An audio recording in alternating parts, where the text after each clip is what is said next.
NATO, wait, please. This President Zelensky, this is your third time over here. Oh. And by the way, you look excellent. Thank you, sir. Thank you. For you, by the way. This is your third time here.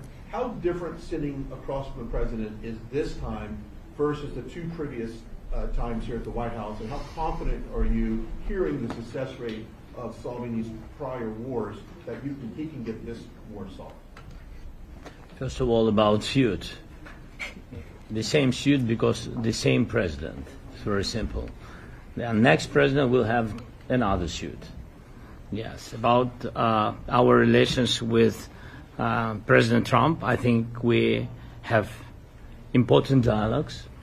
And I think we began to understand each other. Yes, and I know that President is briefed very well about situation in the battlefield, and he knows a lot what's going on the battlefield in Ukraine. And I think it really helps when you know a lot of things, a lot of details about one or another war. It helps a lot, but we are still in war, and I hope we can manage. You are being clear that there are some countries that are not meeting their commitment. You pointed out Spain. They said that it's impossible. No, Spain has not come through. No, Spain has not been loyal to NATO. Spain has been. They're the only one. Everyone went up to, as you know. I mean, you were at 2%, and they all went up to 5%. But Spain disagreed with that. I think Spain should be reprimanded for that. I think it's very bad that they did that, but that's up to them. That's up to NATO and Spain. They cannot be expelled from NATO. Can they or not? They cannot, according to the treaty, but they also claim that they are protected by the European Union umbrella for trade. Well, the other people, many of the other countries are in the European Union too. They're not complaining, right? President, I can tell you that food is serious. That's of interest. Mr. They're protected by Yeah, please, go ahead. Thank you, Mr. President. Do you think you can carry the momentum from the Middle East deal over to this deal? And if I do. So, how does that move the needle? Yeah, I do. I think we carry a lot of momentum, a lot of credibility. Getting Middle East done was very important. Nobody thought it could be done. That was one nobody thought could be done, and we got it done.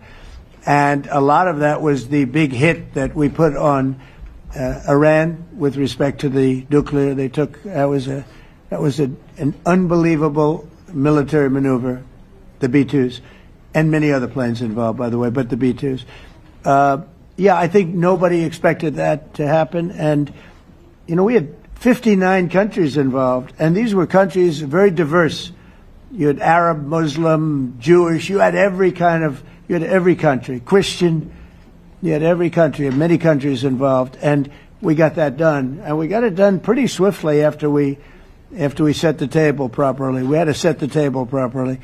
This should be one that we get done. And I think the table is set properly here now, too.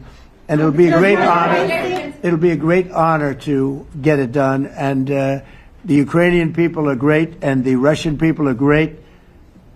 And obviously they have much in common, as we understand. They have a lot in common. So it'll be a great honor to get it done. Yeah. On Venezuela, there are survivors from your latest boat strike. What happens to those survivors? Well, I'll ask Marco to discuss that possibly. Yeah, it's well known there's an ongoing narco-terrorist operation the United States has been conducting. As far as details of any recent strikes, we're not prepared here to announce all those details, but you'll get that information here very shortly. And how are there survivors when these are meant to be lethal attacks? Yeah, again, I mean, we're undertaking these operations against narco-terrorists. That's what these are. These are terrorists. Let's be clear. And but as far as the details of any recent operations, when we are prepared to announce those, we will, as the president has consistently done. So you may get something on that later today. Let me ask you, that was in a submarine, right? We attacked a submarine, and that was a drug-carrying submarine built specifically for the transportation of massive amounts of drugs, just so you understand. This was not an innocent group of people. I don't know too many people that have submarines, and that was an attack on a drug-carrying, loaded-up submarine. Yeah. On Putin, is it your belief, as Mr. Zelensky said yesterday, that the threat of tomahawks and costs, as Secretary Hicks put it, is that bringing him to the table, the fact that it's kind of a carrot and stick? I don't know what's bringing him to. I think he wants to make a deal. That's all. I can't tell you what's bringing him. Sure, that's the threat of that is good, but the threat of that is always there. Tomahawks are very dangerous weapons. They're incredible weapons. If you like warfare, it's one of the most accurate. You know, we hit 30 Tomahawks in Iran after the B-2s did their damage. We sort of gave it a little capper with 30 Tomahawks from a submarine, quite far away actually, but they're an amazing weapon. They're a very powerful weapon, but they're a very dangerous weapon, and it could mean big, escalation. It could mean a lot of bad things can happen. Tomahawks are a big deal.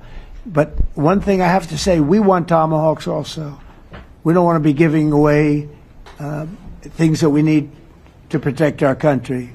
We have a very strong country right now. We have a strong military. We have the greatest military in the world. We have the greatest weapons in the world. I want to get this war over. Okay? Putin-Trump tunnel to connect Russia and Alaska. Are you interested? I just heard about it. A tunnel from Russia to Alaska. I just heard about that one. That's an interesting one. We'll have to think about that. I hadn't heard that. We just did a nice road in Alaska that's going to get us to a lot of minerals, and we have a piece of it, a good piece of the ownership because of the fact we made it possible. But this came up yesterday, a tunnel from Russia to Alaska. That's an interesting. What do you think of that, Mr. President? Do you have any ideas? How do you like that idea? I'm not happy with this. I don't think you're going to like it. I don't think he liked it. I don't think he liked it. President Trump, do you think that Vladimir Putin, do you think that Putin is your gut instinct? Well, we had a senator that wanted, remember, from Hawaii, she wanted a tunnel from the mainland to Hawaii, and she said, well, we can't do that, so we're going to build a railroad to Hawaii. Do you remember? She's a current sitting senator, a Democrat. She wants a railroad to go to Hawaii, right? You know who that is, right? She's another beauty. President Trump, on Putin, your gut instinct. Yeah, please. On your meeting with Putin, aren't you concerned that maybe the Russian president is trying to buy himself more time? Yeah, I am, but, you know, I've been played all my life by the best of them, and I came out really well. So it's possible, yeah, a little time. Is your gut instinct it's all right. But I think that I'm pretty good at this stuff. I think that he wants to make a deal. I made 8 of them. I'm going to make a 9th. I think he wants to make a deal. Well, I think that he should have won the war in a week. Yeah, I do think. And if we didn't give the anti-tank missiles, as you know, the javelins they call them, they got stuck in the mud. They would have been in Kiev very quickly. They were heading to Kiev. So, you know, in war, you have a lot of luck, too. You know, weather has won war, and the cold and the heat and all things take place in war. But that was a very interesting moment when the tanks started rolling and some brilliant general said, let's go through the mud instead of going down the highway, right? So they got a little bit lucky. But you know where they really got lucky? I gave javelins. That wasn't given by Barack Hussein Obama. He gave them sheets. You know, there's a statement. Obama gave them sheets, and I gave them the javelins. And the javelins are a devastating weapon.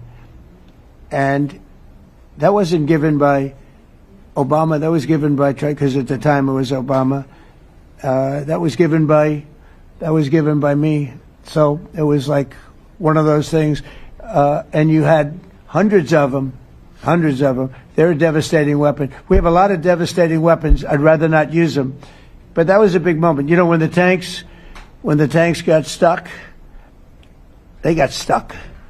And call it luck or call it talent. I'm not sure what you'd call it, but it was a big moment in time. Do you think Democrats will give you credit? Do you think Democrats will give you credit when you finally end this war, like they did with the war in the Middle East? And I think right now the Democrats are really damaged, mentally damaged.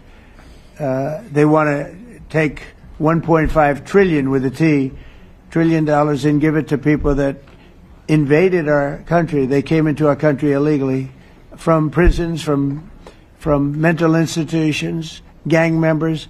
They want to give them health care and take it away from our citizens. We're not going to do that. $1.5 trillion they want to destroy.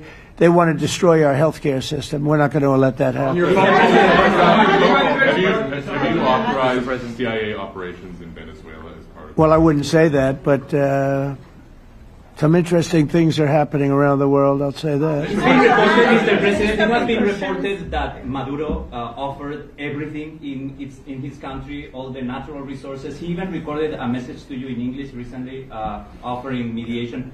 What should we do in order to stop that? He has offered everything. He's offered everything. You're right. You know why? Because he doesn't want the United States. Thank you, everybody. Thank you. Thank you, Thank you, everybody. Thank you, guys. Thanks, guys. Let's go. Start moving. Thank you, guys. Let's go.